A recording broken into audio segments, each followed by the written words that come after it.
Hello to everyone. I'm Vijata and our today's topic is channel management. Once you are done with all the permutation and combination of how a channel functions, you need to know what are the channel management decisions one has to take while performing channel distributions functions. So what we'll learn in this presentation is what are the steps involved in channel management decision and what are the channel conflict and how they are being resolved. So when we talk about channel management decisions, there are three types of decision a person has to take or channel manager has to take. First is they need to select the channel member.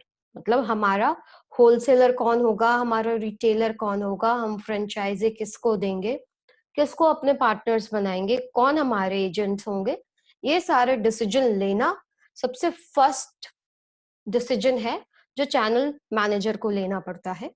दूसरा होता है कि जब हमने channel choose कर लिया, जब हमने उसे अपने चैनल में ऐड कर लिया, अपने जो पूरा लॉजिस्टिक सिस्टम है उसे हमने ऐड कर लिया, तो उसको अपने साथ बना के रखना, उसको मोटिवेट करना हमेशा ताकि वो आपके लिए काम करे. बिकॉज क्या कि एज अ मैन्युफैक्चरर आप सिर्फ अपने कस्टमर को नहीं सामान बेच रहे होते, सबसे पहले तो आपको अपने चैनल मेंबर को अपना सामान बेचना होता है. कोई चैनल मेंबर आपका सामान क्यों रखेगा, क्यों आपको प्रमोट करे, ये चीज उसके दिमाग में बिठाना या उसको इस चीज का फायदा दिखाना, ये बहुत इंपॉर्टेंट है. तो फर्स्ट आप सेलेक्ट करते हैं कि हाँ ठीक है, मुझे इसे अपना चैनल मेंबर बनाना है, मुझे अपना इसे होलसेलर बनाना है एज अ मैन्युफैक्चरर, और फिर वो होलसेलर वो आपका सामान बेचे और ज्यादा आपके सामान को प्रमोट करे. बिकॉज हमने देखा था कि चैनल मैनेजर ये जो पूरा जो मार्केटिंग फंक्शन होता है, मार्केटिंग चैनल्स का जो फंक्शन है, वो बहुत सारे फंक्शंस को कैरी आउट करते हैं. वो इंफॉर्मेशन भी देते हैं, वो प्रमोशन भी देते हैं आपके प्रोडक्ट को, आपके लिए लोगों को परसुएड भी करते हैं. तो आपके लिए जो इतना सारा काम करते हैं, तो उसको भी आपको मोटिवेट करके रखना बहुत जरूरी है. तो मोटिवेट करके रखना अपने चैनल मेंबर को, ये आपका सेकेंड ड्यूटी होता है. और तीसरा होता है कि रेगुलरली आपने जो चैनल बनाया, चैनल मेंबर्स बनाए हैं, आपने जो होलसेलर रिटेलर फ्रेंचाइजीज बनाए हैं, उनको आप रेगुलर बेसिस पे कैसे इवेलुएट करते हैं और कैसे कंट्रोल करके रखते हैं. इवेलुएशन तो बहुत जरूरी है ना. हमने जैसे चैनल मेंबर बनाया, उसे वो आपका काम परफॉर्म कर रहा है या नहीं, आपने जो उसे टारगेट दिया था वो टारगेट को मीट कर रहा है नहीं कर रहा. तो इसके लिए आपको regularly evaluation and controlling of channel member is a third function a channel manager has to perform. तो चैनल मैनेजमेंट डिसीजन में ये तीन तरह के डिसीजन मेकिंग करनी पड़ती है. तो सबसे पहले हम देखते हैं कि जब भी आप कोई अपना चैनल मेंबर सेलेक्ट कर रहे हैं, तो वहां पे क्या क्या चीजें आपको ध्यान में रखनी है. तो सबसे पहला होता है financial health. Financial health in the sense कि हम जिसको भी अपना चैनल मेंबर बना रहे हैं, जिसको भी अपना होलसेलर बना रहे हैं, जिसको भी अपनी फ्रेंचाइजी दे रहे हैं, क्या वो इस कैपेबल है कि आपके सामान को वो कैरी कर सके. जैसे एचएलएल सामान बनाती है, एचएलएल लक्स बना रही है, लाइफ बॉय बना रही है और बहुत सारे सैनिटरी आइटम्स बना रही है, लेकिन जिसको अपना होलसेलर बना रही है उसको भी तो उसको क्या करना होता है, उसको मैन्युफैक्चरर से सामान लेना है, एचएलएल से सामान लेकर के अपने पास रखना है और उसको तब तक रखे रहना है जब तक कि रिटेलर कोई उसे खरीद के नहीं ले जाता. फर्दर रिटेलर अगर उसको खरीद के रख रहा है तो वो तब तक उसको जब तक कि फाइनली वो अल्टीमेट कंज्यूमर के पास नहीं चला जाता. तो ये जो पूरा प्रोसेस होता है, और इसके अलावा इस पूरे सामान का ट्रांसपोर्टेशन, इन्वेंट्री, वेयरहाउसिंग, ये सारी चीजें चैनल मेंबर के भरोसे होती है. ये सारा कुछ उसे टेक केयर करना है. तो अगर उसकी फाइनेंशियल हेल्थ अच्छी नहीं हो, उसकी फाइनेंशियल पोजीशन अच्छी नहीं हो, तो वो ये बिजनेस को कैरी आउट नहीं कर सकता. तो उसकी फाइनेंशियल हेल्थ कैसी है, उसका फाइनेंशियल पोजीशन कैसा है, ये चेक करते हैं, वो कैपेबल है या नहीं. प्लस उसका लोकेशन कहाँ पर है, वो किस जगह से आपका बिजनेस को कैरी आउट करेगा, लोकेशन. उसके बाद आता है अदर लाइंस कैरिड. ये बहुत इंपॉर्टेंट है. अगर मान लीजिए अमूल अगर अपना दूध बेचने के लिए, अपने मिल्क प्रोडक्ट्स को बेचने के लिए वो किसी सीमेंट कंपनी को दे देती है, तो क्या वहां पे बिकेगा, नहीं बिकेगा. तो आप ज्यादा देखेंगे कि जहाँ पे ऑलरेडी पहले से जनरल आइटम्स मिल रहे हैं, किराना स्टोर्स वगैरह में आप देखेंगे, वहां पे आपको अमूल के सारे प्रोडक्ट्स मिलेंगे. क्यों? क्योंकि लोग उसी तरह से मिलते जुलते आइटम्स को वहां पे खरीदने आते हैं। तो अदर लाइन्स कैरिड का मतलब होता है कि जो जिसको भी आप अपना चैनल मेंबर बना रहे हैं, वो एक्चुअली में अभी क्या करता है, अभी उसका क्या बिजनेस है, और उसके अकॉर्डिंगली ही आप अपने चैनल मेंबर की तरह उसको एड ऑन कर सकते हैं। अदरवाइज बहुत डिफिकल्ट होता है कि आप उसको अपने सिर्फ अपने या फिर आप एकदम होलसेल उससे कॉन्ट्रैक्ट कर सकते हैं कि वो सिर्फ आपका ही सामान बेचे, कोई इंडिविजुअल सेलर हो जाए उस तरह से उस केस में, या फिर वो किसी और का बिजनेस कर रहा है, because wholesaler retailers are free to do businesses और free to carry many other lines. तो एक्चुअली में और क्या कर रहा है उससे पता चलता है कि उसको उस बिजनेस की पर्टिकुलर कितनी समझ है। उसके बाद होता है कि उस पर्टिकुलर जो भी आप चैनल मेंबर सेलेक्ट कर रहे हैं उसका ग्रोथ और पोटेंशियल रिकॉर्ड कैसा है। अगर वो पहले से बहुत अच्छा काम कर रहा है, उसका रिकॉर्ड बहुत अच्छा है, वो बहुत ग्रोथ कर रहा है, ईयर ऑन ईयर उसका ग्रोथ बहुत अच्छा है, तो वो क्या करेगा कि आपके भी प्रोडक्ट के चांसेस बढ़ जाते हैं उसके साथ अटैच होने के साथ, कि आपका भी प्रोडक्ट उतना ही फ्लरिश करेगा मार्केट में, उतना ही ज्यादा आपके प्रोडक्ट को भी लोग मिलेंगे, खरीदार मिलेंगे। एक ग्रोइंग रिटेल है, एक ग्रोइंग होलसेलर के पास जस्ट बिकॉज आपके बायर्स उसके पास आ रहे हैं, तो आपके प्रोडक्ट की विजिबिलिटी अगर अच्छी हो तो आपके लिए प्रोडक्ट बेचना वहां बहुत आसान हो जाएगा। और उसके बाद आता है कि वो आपसे कितना कोऑपरेट करेगा और उसकी रेपुटेशन कैसी है मार्केट में। तो ये सारी चीजें आपको चैनल मेंबर्स को सेलेक्ट करने के टाइम में ध्यान रखने की जरूरत है। I will give you one example. आप यहाँ पे देख सकते हैं कि ये किड्जी आप जानते हैं एक प्री स्कूल चेन है। ये किड्जी ने एक प्री स्कूल चेन अपनी यहाँ पे एक फ्रेंचाइजी अपॉर्चुनिटी निकाली है। आपको जैसे पहले से बता चुके थे, वीएमएस का एक वर्टिकल मैनेजमेंट मार्केटिंग सिस्टम का एक प्लेटफॉर्म होता है, आप फ्रेंचाइजिंग कर सकते हैं और उसके थ्रू आप अपने चैनल मेंबर्स को एड ऑन कर सकते हैं। तो उसमें किडजी ने भी अपने लिए एक फ्रेंचाइजी अपॉर्चुनिटी निकाली है। मतलब वो फ्रेंचाइजी कॉल कर रहे हैं, मतलब लोगों को बुला रहे हैं कि आप हमारे यहाँ पे आके आप किडजी की फ्रेंचाइजी लीजिए। तो उन्होंने एक एडवर्टीजमेंट निकाल के रखा हुआ है, ये अपने वेबसाइट पे उन्होंने डाल के रखा है और रेगुलरली न्यूज़पेपर्स में भी लगाते हैं। उन्होंने एक कॉल टू एक्शन भी यहाँ पे रखा है कि आप जो भी इंटरेस्टेड है अपना नाम, अपना ईमेल, मोबाइल नंबर, ये सारे डिटेल्स उनको भर के भेजिए। और उन्होंने साथ में अपने टर्म एंड कंडीशन भी लिखा हुआ है। आप टर्म एंड कंडीशन देखिए यहाँ पे है, तो उन्होंने क्या-क्या लिखा हुआ है, देखिए। सबसे पहले उन्होंने क्या लिखा है कि franchise should have minimum 2000 to 3000 square feet area. मतलब क्या है, हम उसकी फाइनेंशियल हेल्थ के बारे में बात कर रहे हैं।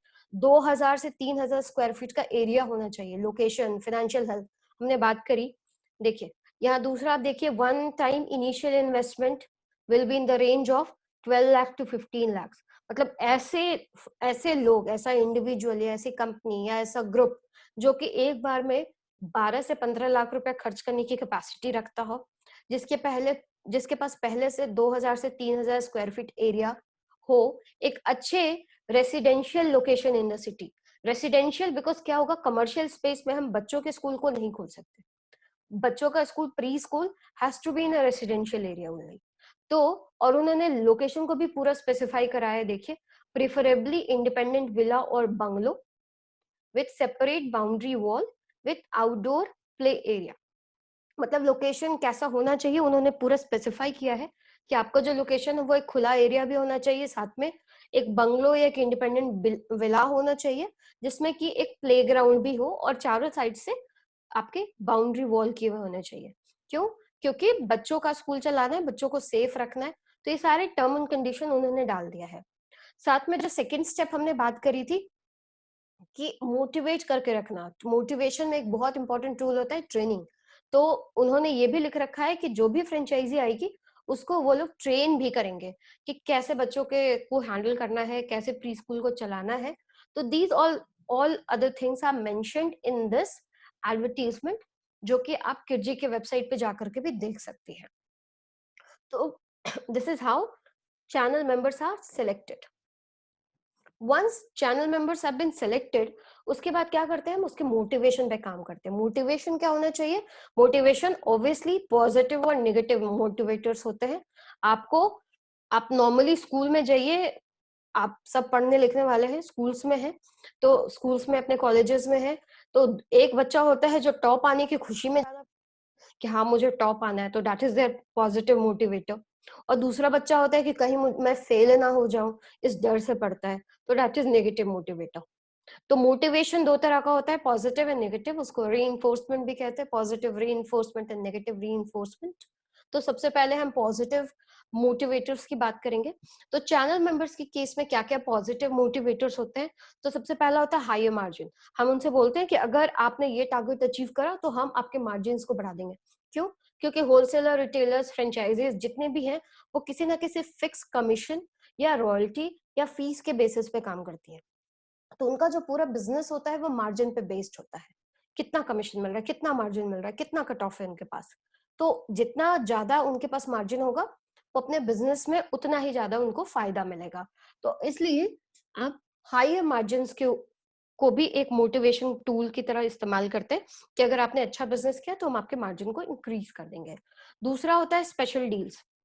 स्पेशल डील्स होती है कि अगर हम उनको क्या कहते हैं, यहाँ पे सारी चीजें जो भी है ये पॉजिटिवली मोटिवेट करने के लिए है, उनको एक प्रलोभन की तरह देने के लिए है कि आपके लिए अगर आपने ये अचीव करा तो आपके लिए स्पेशल डील है, आपको हम बैंकॉक भेजेंगे, आपके लिए यूरोप का ट्रिप अरेंज करेंगे।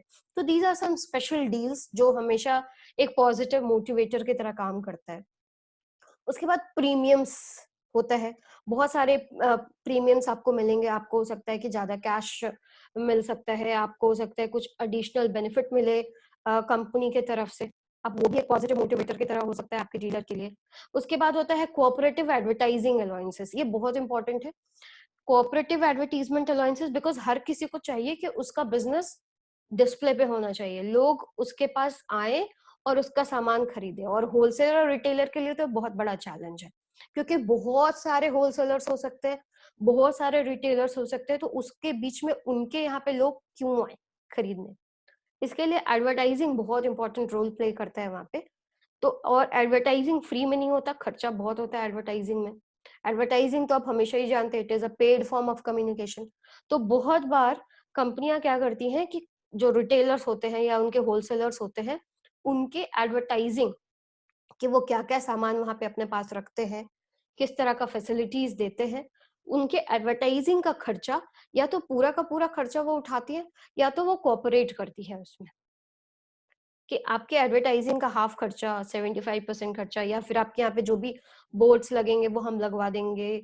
आप देख सकते हैं, आप किसी भी रिटेल स्टोर में जाएंगे तो आपको दिख जाएगा, बहुत सारे ब्रांड्स का आपको डिस्प्लेज वहां पे मिलेंगे जो अपने अपने ब्रांड के बारे में भी लिखते हो और साथ में दुकान वाले के नाम को भी लिखते हैं।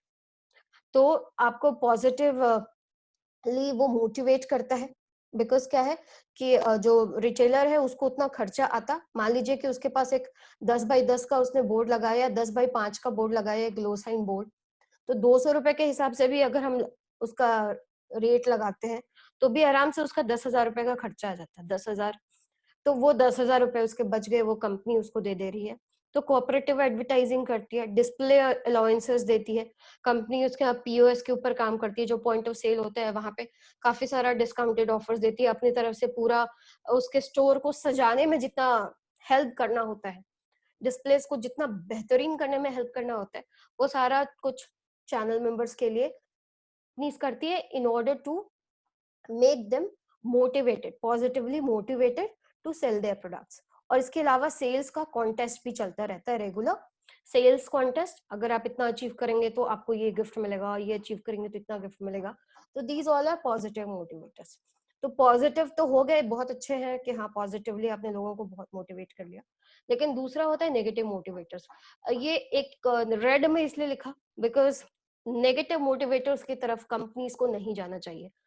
अगर आपको नेगेटिवली मोटिवेट करना पड़ रहा है अपने चैनल मेंबर्स को, तो कहीं ना कहीं आपके तरफ से भी बहुत कुछ कमी रह गई होगी। आपने शायद अपने चैनल मेंबर्स को नहीं समझा, शायद उनके प्रॉब्लम्स के बारे में नहीं जाना, आपने उन्हें प्रॉपरली ट्रेन नहीं करा, ये बहुत सारे रीजंस हो सकते हैं। इसीलिए आपका जो चैनल मेंबर है वो आपके लिए पॉजिटिवली काम नहीं कर रहा है। तो उस केस में मान लीजिए वैसा कंडीशन आ ही जाता है, तो नेगेटिव मोटिवेटर्स भी कुछ कुछ होते हैं। नेगेटिव मोटिवेटर्स है कि हम क्या करते हैं कि अपने जो डीलर है उसको थ्रेटन करते हैं कि आपके मार्जिन को हम रिड्यूस कर देंगे। मतलब आपका जो कमीशन अगर पहले 20% मिलता था, हम उसको 15% कर देंगे अगर आपने ये अचीव नहीं करा ये टारगेट को। तो एक डर, कहते हैं फेल करने के डर से बच्चे पढ़ते हैं। तो थ्रेटनिंग टू रिड्यूस मार्जिन वो हो सकता है। दूसरा हो सकता है कि हम अपने एंड से जो डिलीवरी है उसको काफ़ी स्लो कर देते हैं। डिलीवरी स्लो करने से क्या होगा कि उनके पास जो कस्टमर्स आ रहे हैं, उनके पास जो बायर्स आ रहे हैं, वो वहाँ पे वो सामान नहीं मिलेगा, वो जो डीलर है वो अपने बात पे पूरा नहीं हो पाएगा। तो क्या होगा फिर उसके लिए वो कस्टमर का लॉस हो जाता है। तो कोई भी रिटेलर कस्टमर लॉस नहीं चाहता। तो उस केस में क्या करेगा, उस कंडीशन को ओवरकम करने के लिए वो फिर टारगेट्स के ऊपर काम करना स्टार्ट करता है। तो slow down delivery is also a type of negative motivators. और तीसरा है कि way and up the relationship all together. मतलब हम उससे वो डीलरशिप ले लेते हैं, उसके साथ काम करना बंद कर सकते हैं, उसके तरह का उस पर कोई भी फ्रेंचाइजी दे रखा है, फ्रेंचाइजी ब्रेक करते हैं हम, अपने कॉन्ट्रैक्ट को ब्रेक करके और उससे अपने रिलेशनशिप्स पूरे खत्म कर लेते हैं। तो मोटिवेशन का शो यू सम एग्जांपल्स। देखिए, ये डाइकन का एक डीलर मीट है। उन्होंने देखिए अपने डीलर के लिए कितना खूबसूरत सा सेट बनवाया है और कितना मोटिवेट करने के लिए, इंगेज करने के लिए क्या क्या करते हैं। उसी तरह एक डीलर मीट का एक और फोटोग्राफ है जिसमें उन्होंने, जैसे मैंने आपको बताया था, सेल्स कॉन्टेस्ट चलता है। तो कौन कौन जीता, हर किसी को एक अपने घर में एक प्राइज, एक मोमेंटो सजा के रखने का शौक होता है कि हाँ, मैं अचीव किया है। तो ये अचीवमेंट डिस्प्ले करने का, एक पॉजिटिव रीइंफोर्समेंट लाने के लिए पॉजिटिव मोटिवेटर्स काम करते हैं। उनको एक बड़ा एक गाला डिनर, उनके लिए गाला नाइट अरेंज किया जाता है।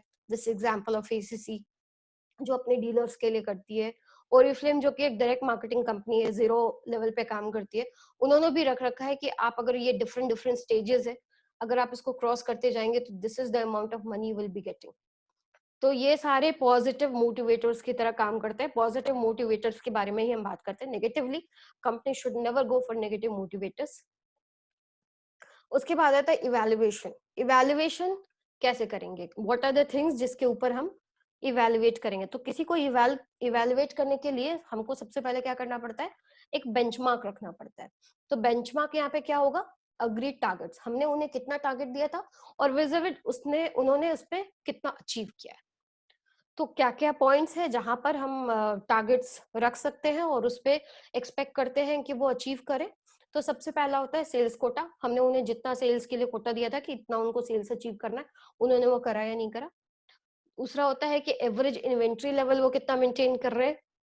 उसके बाद आता है कस्टमर डिलीवरी टाइम उनका कितना है। फिर है treatment of damaged and lost goods, उसके ऊपर वो कैसे काम करते हैं। इसके बाद आता है cooperation to company in promotion. Company के मतलब कंपनी जो बोर्ड लगा के जाती है उसको रहने देते हैं या निकाल के पीछे रख देते हैं अपने दुकान में या अपने गोडाउन में जाके रख देते हैं। तो कोऑपरेट कैसे करते हैं अपनी कंपनी के साथ, जिस कंपनी के साथ वो काम कर रहे हैं उसके प्रमोशन एक्टिविटी में कैसा उनका कोऑपरेशन है। And the last is how they deal with their customer, अपने कस्टमर्स को कैसे सर्विसेज दे रहे हैं। बिकॉज अगर मान लीजिए आप अपने एज अ रिटेलर वो अपने कस्टमर को अच्छा सर्विस नहीं दे रहा है इन terms of one particular good, तो कंपनी का भी ये हो जाता है, मतलब जो कस्टमर है उसके दिमाग में भी आ जाता है कि इस कंपनी के तरफ से अच्छे इनिशिएटिव्स नहीं लिए गए हैं तभी हमको वो सर्विस नहीं मिल रही है। तो सर्विसेज टू कस्टमर, ये सारे पॉइंट्स है जिसके बेसिस पे आप अपने चैनल मेंबर्स को इवेल्युएट करते हैं। और सबसे लास्ट पॉइंट होता है कंट्रोल। कंट्रोल करने का क्या मतलब है, कंट्रोल इन द सेंस कि उनके बीच में जितने भी चैनल मेंबर्स हैं उसके बीच में कोई कॉन्फ्लिक्ट नहीं होना चाहिए। तो कॉन्फ्लिक्ट कब होता है कि जब there is some ambiguity in terms of commission, roles, territory, तो वहां पे क्या होगा, कॉन्फ्लिक्ट कॉज होगा। जब भी there is an disagreement among marketing channel members on goals and roles, on what who should do what and what for what reward and result, channel conflict arises। बहुत सारे चैनल मेंबर्स के बीच में बहुत सारे tassels हो सकते हैं, बहुत सारा टग ऑफ वॉर हो सकता है, एम्बिग्यूटी हो सकती है, कंफ्यूजन हो सकता है कि मुझे इस एरिया तक बेचना था, उस चैनल मेंबर को यहाँ पे काम नहीं करना था। या फिर कार कंपनीज के बीच में आप देखेंगे कि एक पर्टिकुलर एरिया में ही कोई कार कंपनी आपको ज्यादा डिस्काउंट दे रही है, दूसरी वाली कम डिस्काउंट दे रही है।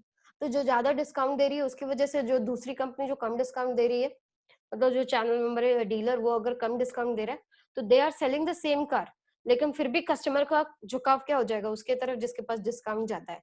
तो वैसे में क्या होता है कि वहां पे कॉन्फ्लिक्ट अराइज होता है। और कॉन्फ्लिक्ट का दो लेवल होता है। एक तो हॉरिजॉन्टल कॉन्फ्लिक्ट होता है जो कि सेम लेवल के चैनल मेंबर्स के बीच, जैसे डीलर डीलर के बीच में, रिटेलर रिटेलर के बीच में।